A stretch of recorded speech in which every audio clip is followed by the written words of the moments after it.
how much control should authorities have over women's reproductive rights?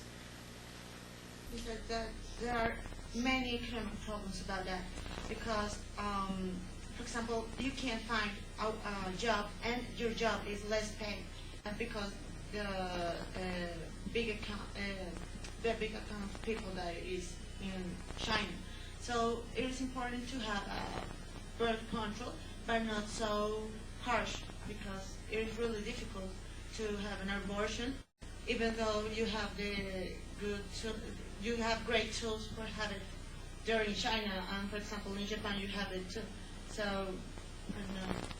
Well, I don't think so, because as it says, it's the right woman of the woman. So I think there must be other possibilities or other ways to control these and give more opportunities to the people, because it's the responsibility of the woman to have or not. I don't think it's another people who can decide if you are going to have or not a baby. I think we have to think about women's rights as well here. I mean, talking about the human rights, women, I mean, everyone has the right to choose what they want for her life, for their lives. And the women, above all, they have the right to choose if they want a child or the children, something like that. So, for me, it is going to be like a governmental problem, because the government should give money for alimentation, for education, for dress, and the government, like an example, here in Colombia, it's impossible that the government feed every little kid, and that's the reason there are a lot of people malnutrition, and most of them are kids. So our kids it should be a control. I disagree, because I think the government don't have to feed the children. I think the government should do like an economic more productive, so they can make more jobs for the people to get money and feed their children. But every country have or should have something like a base to have this to fulfill these necessities that the population have. For example, the nutrition is something really important for people that are in the absolute poor. For example, I think maybe it is not like I have to feed them, like if I were person from government, or me as the government, I have to feed them, but I have to give them a base where they can develop themselves. And it's a Colombian politic, and it is in the constitution that the government should feed the population in Colombia. So if the government can achieve that, it should be a control, because it will be out of the hands of the government if there is no control, and there are a lot of births every day, every year, and the government, it will be impossible for the government to feed them up.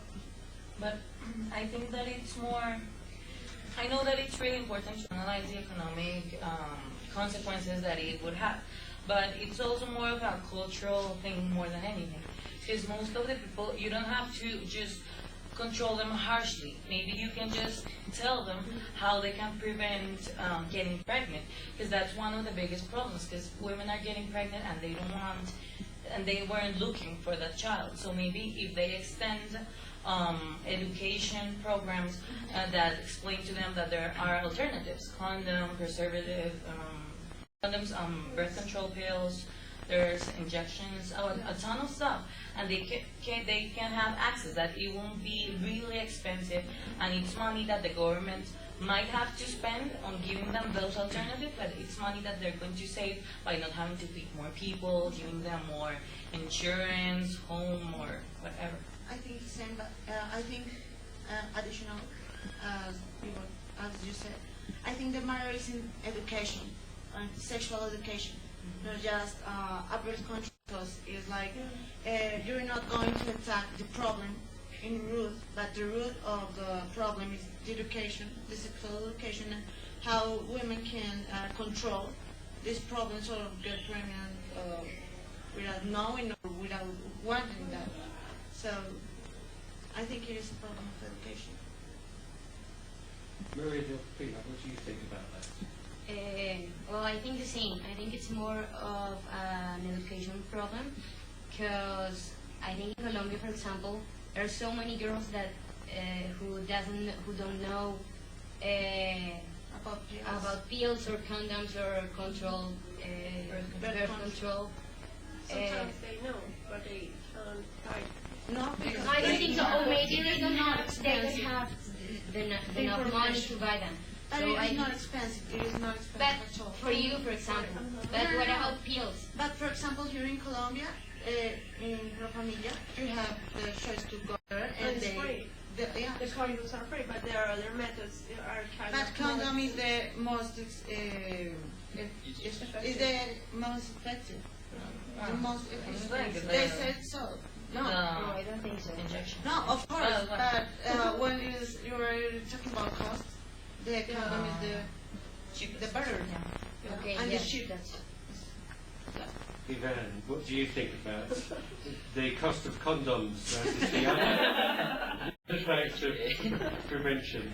No, I think the condoms are really good for prevention of having children, but as well it has to be a problem which involves both of the couple. I mean, it don't have to be just women and just men. It has to be both, because if you have a child, it's not just girl's child; it's men's child as well. So I think as well that the government should take more educational programs in schools above all, and in universities as well, because many people doesn't know that they have many range of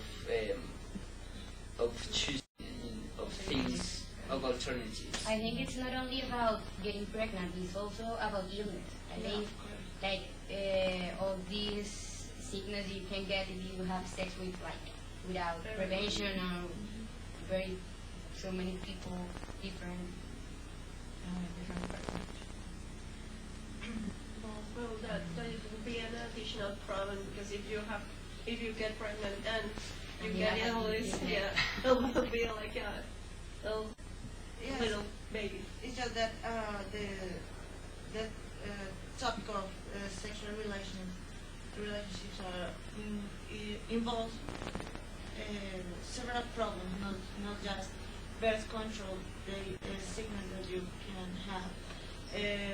And for example, when a person began the sexual activity, like when it's 13 or 14, is a problem, a really big problem, because every day people began their sexual activity earliest. So